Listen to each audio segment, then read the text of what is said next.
আপনারা কি করে চিনবেন যে কুমড়োটা ভালো কি খারাপ, মিষ্টি কি মানে মিষ্টি নয়?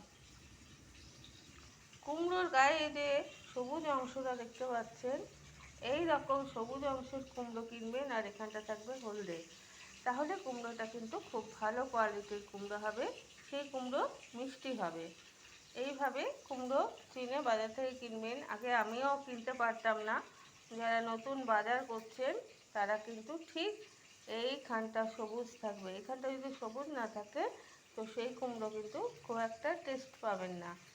আর এখানটা বেশ হলুদ থাকবে, তবে কুমড়োটা ভালো হবে। আর কুমড়ো সংরক্ষণ করে রাখতে হলে এইভাবে রাখতে হবে। ধন্যবাদ।